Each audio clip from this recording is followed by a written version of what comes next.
এরশাদ Aminul brothers একসময়ের রিকশা চালক, বাদাম বিক্রেতা। বর্তমানে এই দুই ভাই সম্পত্তির পাহাড় গড়ে তুলেছেন। ঢাকায় একাধিক বাড়িসহ গাজীপুর, সাভার ও রাজশাহীতে অঢেল স্থাবর অস্থাবর সম্পদের মালিক। চড়েন কোটি টাকার গাড়িতে। ঢাকায় রয়েছে ইট, বালু, সিমেন্টের ব্যবসায়িক অফিস। রাজশাহী নগরীর গোয়ালিয়া থানার সাধুর মোড়ে বিলাসবহুল বাড়ি। এছাড়াও ভদ্রা নওদাপাড়া এলাকায় এরশাদ ব্রাদার্সের কর্পোরেট অফিস সহ একাধিক ব্যবসা প্রতিষ্ঠান। রাজশাহী শহরেই ৩০ বিঘা জমির মালিক তারা।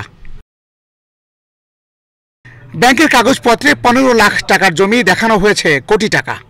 দুর্নীতি দমন কমিশন দুদকের অনুসন্ধান চালু হতেই রাতারাতি এসব সাইনবোর্ড তুলে নেয় দুই ভাই।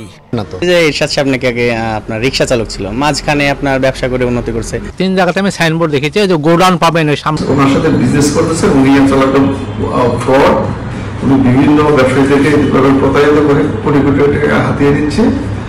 আমরা আসলে তখনই অ্যালার্ট হয়ে গেলাম। তখন ইন্ডিপেন্ডেন্ট আমরা বিভিন্ন জায়গায় আমরা তথ্য পেলাম, আমাদের বিভিন্ন জায়গা থেকে সাপ্লাইদের কাছ থেকে, বিভিন্ন পার্টির কাছ থেকে ওই টাকা পয়সা উত্তোলন করে খরচ করে ফেলত। দুদকের অনুসন্ধান বলছে এসব সম্পত্তি এরশাদ আমিনুল করেছেন জালিয়াতি করে।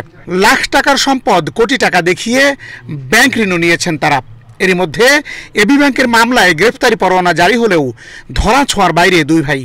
দুদকের অনুসন্ধানে দুই ভাইয়ের ব্যাংক ঋণ নিয়ে অবৈধ সম্পদ ও তা বিদেশে পাচারের সত্যতা পাওয়া গেছে। দুটি চাইনিজ কোম্পানির নামে 5টি ভুয়া ওয়ার্ক অর্ডার সৃষ্টি করেন এবং উক্ত ওয়ার্ক অর্ডারের বিপরীতে ঋণ প্রদান দেখিয়ে 114 কোটি টাকা আত্মসাৎ করেছেন। এরশাদ আমিনুল ছাড়াও এবি ব্যাংকের 22 কর্মকর্তার বিরুদ্ধে ঋণ জালিয়াতির অভিযোগে শিগগিরই মামলা করা হবে বলেও জানিয়েছে দুর্নীতি দমন কমিশন। বাতন বিপ্লব, এশিয়ান টেলিভিশন।